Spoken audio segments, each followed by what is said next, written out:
देख रहे हैं बिहार मिथिला न्यूज़। इस वक्त हम हैं भाजपा कार्यालय में। कांग्रेस विरोधी यहाँ धरने का आयोजन किया गया है। ये सीधी तस्वीरें आप देखिए। आरक्षण विरोधी कांग्रेस के खिलाफ महाधरना का आयोजन किया गया है। जिस तरीके से राहुल गांधी विदेश में जाकर बयान देते हैं, उस तरीके से धरने का आयोजन किया जा रहा है। आइए कुछ लोगों से हम बात करते हैं। क्यों धरना दे रहे हैं आप लोग? राहुल गांधी अनुसूचित जाति का संविधान जो बना हुआ है, वो कहते हैं विदेश में गए अमेरिका में और बोले कि संविधान को मेरी सरकार हो जाएगी कांग्रेस की तो संविधान ख़त्म कर देंगे।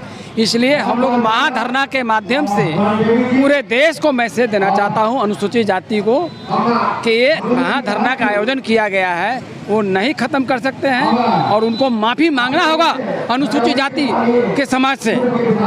ये संविधान बाबा साहब भीमराव अम्बेडकर ने लिखा, उनके लिखे हुए क्यों वो कहते हैं कि हम ख़त्म कर देंगे और जाके अभी अमेरिका में उन्होंने ये धरना का महाआयोजन किया गया है। आप लोगों को देखिए, ये संविधान और संवैधानिक संस्था का अपमान करते हैं संवैधानिक पद पर बैठ करके राहुल गांधी जी, और ये विदेश में जाकर देश को बदनाम करते हैं। संविधान निर्माताओं की भावनाओं के विपरीत ये भाषा बोलते हैं। आरक्षण संविधान प्रदत्त अंतिम पंक्ति में बैठा व्यक्ति का उत्थान और कल्याण के लिए बनाया गया, उसको हटाने की बात करना और देश को बदनाम करना, समाज में उन्माद पैदा करना, ये मानसिकता कहीं न कहीं राष्ट्र हितैषी नहीं है। संवैधानिक पद पर बैठा व्यक्ति को माफ़ी मांगना चाहिए। इस तरह के बयान कतई उचित नहीं। क्यों धरना दे रही हैं आप लोग?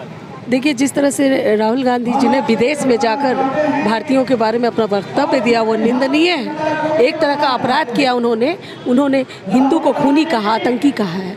उन्होंने अनुसूचित जातियों के बारे में कहा है कि हमारी सत्ता आई तो हम आरक्षण खत्म कर देंगे। एक तरफ हमारे नरेंद्र मोदी जी हैं जो भारत का सम्मान बढ़ा रहे हैं। बाबा साहब को उन्होंने भारत रत्न का सम्मान दिया और ये कांग्रेसियों की मानसिकता दिखा रहे हैं राहुल गांधी कि उनकी मानसिकता क्या है। इसलिए आज हम अनुसूचित जाति के लोग महाधरना पर बैठे हैं कि उन्हें माफ़ी मांगनी चाहिए। वो अगर अपने आप को भारतीय कहते हैं तो भारत का परंपरा, भारत की सभ्यता को भी उन्हें याद रखना चाहिए कि हम देशवासी हैं और देश का शिकायत जाके विदेश में करते हैं। ये बिल्कुल निंदनीय है और एक एक अनुसूचित जाति के लोग इस बात को जान रहे हैं। हम हर जिले पर भी धरना देंगे और उनका पुतला भी दहन करेंगे। भारतीय जनता पार्टी दलित के बेटा और बेटी को राज्यपाल से लेकर राष्ट्रपति तक बनाती है। भारतीय जनता पार्टी अनुसूचित जाति समाज को एमपी से लेकर एमएलए बनाता है, लेकिन कांग्रेस पार्टी आरक्षण को समाप्त करने की बात कहा है। राहुल गांधी अमेरिका में जाकर कहें जो हम आरक्षण को समाप्त कर देंगे हमारा सरकार केंद्र में बना तो अनुसूचित जाति मोर्चा बिहार प्रदेश भारतीय जनता पार्टी इनका पुरजोर विरोध करती है और भारतीय जनता पार्टी पूरे विधानसभा स्तर तक हम लोग इनका पुरजोर विरोध करेंगे। अब 25 के चुनाव में यही दलित समाज इनको खदेड़ कर बिहार और देश से बाहर भगा देंगे। सर, क्यों धरना दे रहे हैं आप लोग आज अनुसूचित मोर्चा के राष्ट्रीय टीम ने कांग्रेस के दोहरे चरित्र को बेनकाब करने का बेड़ा उठाया है।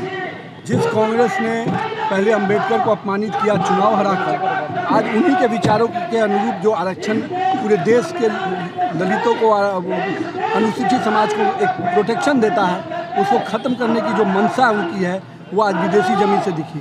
राहुल गांधी पर दो पूरे तरह से, एक तो देश विरोधी और समाज विरोधी दोनों ही काम आज कांग्रेस के नेता कर रहे हैं। और मेरा ये मानना है कि जो पहले अंबेडकर को अपमानित उनके दादाजी ने किया, परदादाजी ने किया और अब पोता भी उनको अपमानित करने का काम कर रहा है। तो कहीं ना कहीं देश की जनता आज उनसे माफ़ी चाहती है कि देश की जनता के सामने माफ़ी मांगे और पूरी तरह से कांग्रेस का जो दोहरा चरित्र था वो सामने आया। सर, ऐसा बयान राहुल गांधी क्यों दे रहे हैं राजनीति में? सर, अब उनकी मानसिकता कैसी है वो तो आप सोच सकते हैं। देश विरोधी लोगों के साथ चाय पीते